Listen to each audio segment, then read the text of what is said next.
Welcome back to the Deep Dive.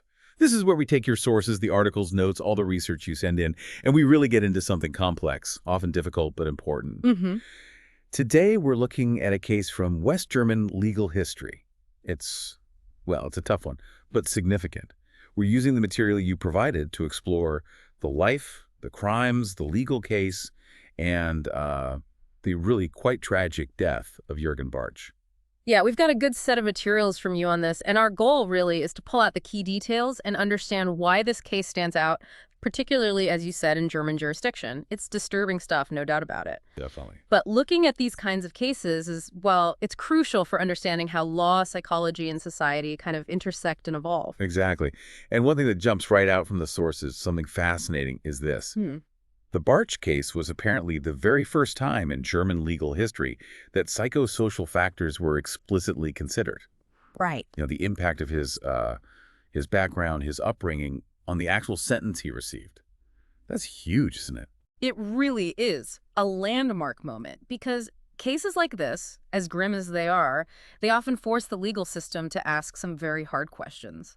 What your sources show is the German system really grappling, with the impact of severe childhood trauma on later criminal acts. Okay, so let's lay out the basic facts first, based on what you've given us. Mm-hmm. Jürgen Bartsch, he was born Karl-Heinz Sadrzinski in 1946, took the name Bartsch after adoption, died young, only 29, in 1976. And he got this grim nickname, didn't he? The Carnival Killer. The motive cited in the material is sexual sadism. Convicted of murder. The crimes happened between 1962 and 1966 in West Germany. Okay, now, to even try and understand, well, in any of this, the sources really emphasize his early life, and it's brutal. Yeah. Born illegitimate, his birth mother died from TB when he was just 5 months old, spent those first months with nurses. And then the sources say adopted at 11 months Yeah. by a butcher and his wife, but this wasn't exactly a safe haven. No. The material paints a really disturbing picture of the adoptive mother. Suffering from, it seems, severe OCD, a real fixation on cleanliness. Right, obsessive-compulsive disorder. And this had extreme consequences for him. Like, the notes say he wasn't allowed to play with other kids, fear of dirt. Mm-hmm. And this is just staggering. The sources state his mother personally bathed him until he was 19. 19 years old. That level of control, the violation of boundaries, it's hard to fathom. And it wasn't just psychological control, was it? There was physical abuse, too. Yes, the sources mention that. Scars and bruises found on him even as a baby. And his mother apparently beat him physically. Sometimes, the notes say, right there, while his father was cutting up animal carcasses. Just an incredibly violent and disturbing environment. And then there's the mention of him being locked up. Yeah, detained in an underground cellar. For 6 years, the sources specify, basically imprisoned in his own home. Unbelievable. And on top of all that, the material details multiple instances of sexual abuse by his mother during the bathing, by a cousin when Bartsch was 8, and then later by a teacher when he was 13. It's just layer upon layer. The sources really highlight the cumulative weight, profound neglect, physical violence, extreme control, isolation, repeated sexual trauma, all happening during those crucial childhood years. It's almost too much to take in, which I suppose leads us inevitably towards the crimes. According to the material, he started killing when he was 15. That's right. The notes say he murdered 4 boys aged 8 to 13 and attempted to kill another, a 15-year-old. And his method. Yeah. The sources describe him luring them to an abandoned air raid shelter. Yes, persuading them to go with him, then forcing them to undress. There's also a mention in the material about him leaving fires burning afterward. Okay. And the victims listed in the sources. Let's just state them for the record. Klaus Jung, 8 in 1962. Peter Frusch, 13, and Ulrich Kalweis, 12, both in 1965. Manfred Grassmann, 12, in 1966. And the boy who survived, Peter Frusch, 15, also in 1966. A truly horrific pattern over those years. Seems to have escalated towards the end there. So then, the arrest. The sources say 1966. And remarkably, he confessed openly. Yeah, that's what the material indicates. No attempt to deny it, apparently. His first sentence, handed down in 1967 by the Wuppertal court, was life imprisonment. And that was upheld on appeal initially. Right. But then things changed. This is that legal turning point we mentioned earlier. In 1971, the Federal Court of Justice, Germany's highest court, stepped in. They sent the case back, but to a different court, Landgericht Düsseldorf. And that court made a dramatically different decision. They reduced the sentence, commuted it to 10 years of juvenile detention, and, crucially, ordered him into psychiatric care at a place called Eichelborn. So why the change? This is the core point the sources make, isn't it? Exactly. The reduction, the shift to psychiatric care, it was explicitly because the court considered those psychosocial factors. That background. Yes. The extreme trauma, the abuse, the whole violent environment he grew up in. The sources are very clear. This was the first time in German law that these kinds of background factors were formally used to shape the sentence for such serious crimes. Wow. So not just looking at the act, but the person and their history. Precisely. It marked a shift, at least in this case, towards acknowledging that developmental history and trauma might be relevant, not necessarily to excuse the crime, but to determine the most appropriate response incorporating mental health treatment alongside punishment. A real legal innovation based on your sources. Okay, so post-sentence, he's in Eichelborn State Hospital under psychiatric care.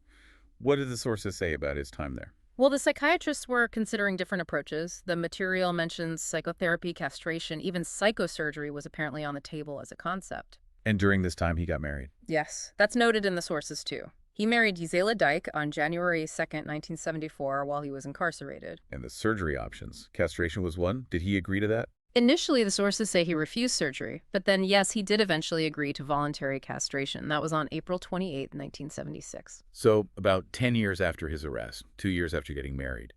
Why did he agree then? The material suggests his depression hadn't improved, and he saw it as potentially a way to avoid being kept in the mental hospital indefinitely. A choice made, it seems, hoping for some change. But then, the outcome, what the sources report next, is just shocking. It is. He died. On the very same day he agreed to the surgery, April 28, 1976, during the operation itself. How? What happened? Accidental overdose. The material, citing the official autopsy and investigation, states it was a halothane overdose, a factor of 10 error, apparently, a mistake made by the doctors during the surgery at Eichelborn, confirmed as accidental. So after everything, the horrific childhood, the terrible crimes, this landmark legal case, he dies accidentally during a voluntary medical procedure meant to help him. Yeah. It's an incredibly tragic and unexpected end to the story, as laid out in your sources, just adds another layer of darkness. And this case, despite being so grim, it's had some cultural afterlife, hasn't it?